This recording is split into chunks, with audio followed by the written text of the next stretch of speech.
Greetings, Commanders! Meggie the Dragonslayer has arrived, and she's here to stay. Today we're going to be talking about what Meggie can do, because it's kind of ridiculous. She's extremely good, but I wouldn't say she's totally broken. So in that last replay there, you could tell that just 14 tier 12, 14 units of tier 12 hits 400,000 leadership of tier 1 walkers. And the damage that she does is so high. It's actually based on the potential damage, not how many troops she killed. It's just whether it was one troop here or 200,000, the splash damage, the bonus damage would have been the same.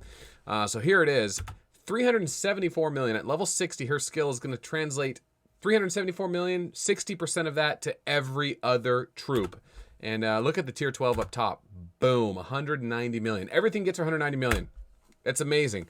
So she's kind of a wild commander. She's here to stay, and we're going to be talking about that today. Her skills, what to do with her, and then, you know, how she's broken and how she's not broken. Because, yeah, as an infantry commander, I'm kind of mad that they have a commander that's now new and viable, and she's kind of like an airship version of Hoodoo. She has great use as a one-slot bus commander, a defense commander. You don't have to be a super high-end account to get great value out of her.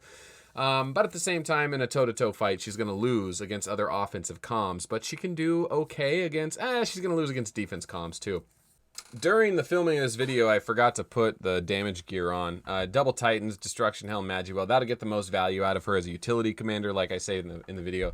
You probably are going to change that up for more, like, max leadership, max march, fair march, or whatever. But if you're trying to get value out of her like a Hoodoo or Pictor style, pure damage is the way to go to get the most out of your aftershocks or shockwave skill. I keep calling it aftershock, but it's shockwave. Okay. So anyway, I'll start some more replays here in a second. Let's talk about the skills so we all get on the same page. So Airship Comm, she was a gift for Galactic Battle Season 9 qualifiers, top 80 guilds. Anyway, so she has a 40% guaranteed hit skill. Okay, the only ones who have that are Vega, Golem, and Raymond. That's the only 3 airship commanders with a 40% guaranteed hit skill. Now Dragonslayer has it, so by just having it, she's in the conversation. Raymond, not so great because he just double strikes, which doesn't work with Terra Space and doesn't ignore any stats. Damage doesn't go up much. But hers, what it says is that the current attack will always hit and the attack power will be increased by 10%. This reads as if you were going to hit for 100 million, the attack will hit for 110 million. Now, Golem's crush skill kind of reads like this, but his is attack damage, not attack power. Chief's skill like this reads as attack power as well, and his is more 10% is 10%, while Golem's 10% is actually 40%. It's kind of ridiculous. Anyway, but that's not the skill everyone's excited about. That's just a bonus damage skill on top of a guaranteed hit, which is nice. This is the shockwave skill that everyone's all up in arms about. 60% chance to trigger.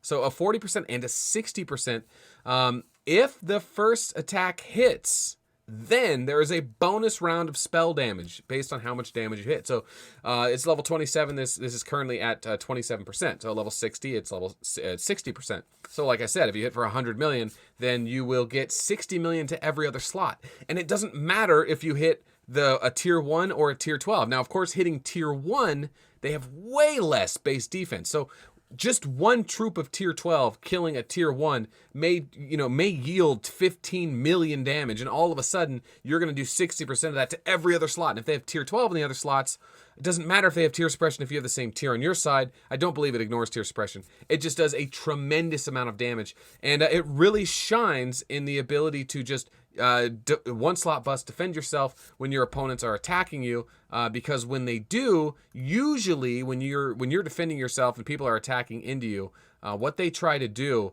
is they do this march right here where they put one ranger because they know the defender has first strike when everyone's max level, right? And then they'll come at you with this trying to score points. Like, they know you're going to have first strike, so you're just going to kill their ranger, but then their second slot goes first, and boom, they do a bunch of damage. With Meggie the Dragonslayer, she's going to do a tremendous amount of damage to that first slot, and then your second slot's going to get ripped apart before it ever has a chance to go. High leadership, low leadership, that's the way you play her. Now, granted, there are other ways to play her. Like I said, toe-to-toe, she's just not as good as Vega as the other guys. But because she has amazing potential as a utility commander, you're going to see her showing up in Replay of the Week, and a lot of people are just going to be using her to defend their arcs in Galactic Battle. So let's go ahead and show off some replays. And thanks to everyone who submitted these replays for replay of the week. Some of these will make it to replay of the week, but here they are for just proof. So people have just a bunch of content.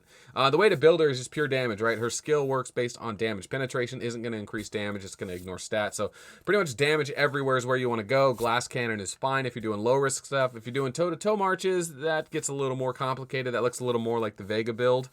But, you know, anything that increases damage. Scorpio is preferred over Gemini. If you have tier 9 and you're using airships there, you're going to be able to use Sagittarius and stuff. But remember, Sagittarius doesn't increase damage, ignores base stats, so it's not as good. It's really Scorpio, Taurus, those are the ones that really increase base damage, which work for Meggie better than Leo and Sagittarius. If you're trying to get the most out of that skill. But yeah, it's that same one I already showed. No music, guys, no music. So yeah, I mean, she does a tremendous amount of damage with just 14 units. I mean, it's broken damage. It's straight up broken damage. It reminds me of Hoodoo. But remember, just a reminder, Pkwy has this skill, right? It's not like she's the only person with this skill. Pkwy does it, but he only hits the slot and then the slots next to it, like a Walker Awakening. Her skill, Shockwave, hits everything like an Airship Awakening. So why don't infantry have this? I don't know. I mean, Mysterious Warrior kind of had something like this, but it only hits the first slot. It doesn't hit the slot behind it. It's stupid, man. Infantry gets so jacked all the time. Anyway, so here's Vega versus Dragonslayer. Dragonslayer is slightly bigger. I don't know what these are offhand. I've seen so many of these, I kind of forget. But Scorpio, Gemini. Did we see Shockwave there? There's a Shockwave that's going to hurt. Yeah, he didn't get the Shockwave. So, tier 9 going into tier 10. Not too different, really. That was a good hit there. See if the Shockwave can go off and blow everything up. I mean, he's already softened up pretty good. But it hits so much harder than Airship Awakening. It has the potential to scale up incredibly if you hit low tier. So this is actually a replay of what happens when Vega goes against Dragonslayer. And he just does better. Breakdown hits harder. Yeah, like if she had triggered some more of her Aftershock, she could have done some damage. Quite a bit more damage, but not as much. She wasn't like one-shotting like she would like a lower tier Mars. So it works really well against low tier, and it's okay against high tier. Okay. So here is... I gotta remember to change the replays. There we go. So this is a replay of... Adrian or Andrew from ARG getting wrecked by this week against Dragonslayer. So he never had he had one defensive stance. Here's the Shockwave, level 60. She kills a tier 1 airship, which has even quite a bit more defense than a tier 1 infantry, but still nothing noticeably great. So she has a full stack of tier 12. Hits for 4 billion damage. 4 billion damage. Here comes the Aftershock. Boom. 2.6 billion damage to those troops. I mean, that's a tremendous amount of damage for tier 12 to do to tier 12. And the damage she does is kind of like spell damage or true strike damage. So, yeah, I mean, it's amazing. She's just a wild commander, and it's interesting to see that they added this type of commander, which they already had in Pkwy, but for airships, and it's so much more deadly. So much more deadly because it hits 150% more troops. It doesn't hit just slots 1, 2, and 3. It hits slots 4, 5, and 6. Usually slot 1 was getting one shot anyway. So really it was like it was only hitting 2. Now it's hitting 5. 5 slots. So anyway, here she is. Look at this. Now this is funny. She only has 1 unit of tier 9, right? And that triggers the Aftershock. So Crushing Blow for a little bonus damage. Shockwave level 19. Level 19 still blows up a tier 7. Donk. Unbelievable. I mean, that wasn't is the max potential there, but it just kind of goes to show you, you know. Here's Army's new Dragonslayer going against a Ghillie. Now, that's the thing about infantry is so weak. Their HP is so low that these Shockwaves are going to decimate infantry. Infantry's screwed. So here it comes. Here comes a Shockwave. Guaranteed hit. Shockwave. 270 million. Well, okay. Now translate 200 million, whatever, 110 million to the rest of the slots. Boom. Dead. I mean, that's just broken. It's freaking broken. Like, that's not... Infantry is broken against her. She absolutely decimates infantry. I probably should have talked about that more, but against infantry, she just dominates. And it doesn't matter if it's low tier, high tier. She's just so good if she lands the hit. But, I mean, she's not invulnerable. She still gets hit hard by infantry, especially because she prefers the glass cannon build. It's better to build Meggie with the glass cannon build. But, yeah, I mean, here's Hope's Dragonslayer against a Ghillie. All she has to do is land 1 hit. Right? Boom. She loses her first 2. Ghillie's doing better. Remember, she doesn't get to trigger gems, so she has to land her 40% skill. There it is. There's the Shockwave.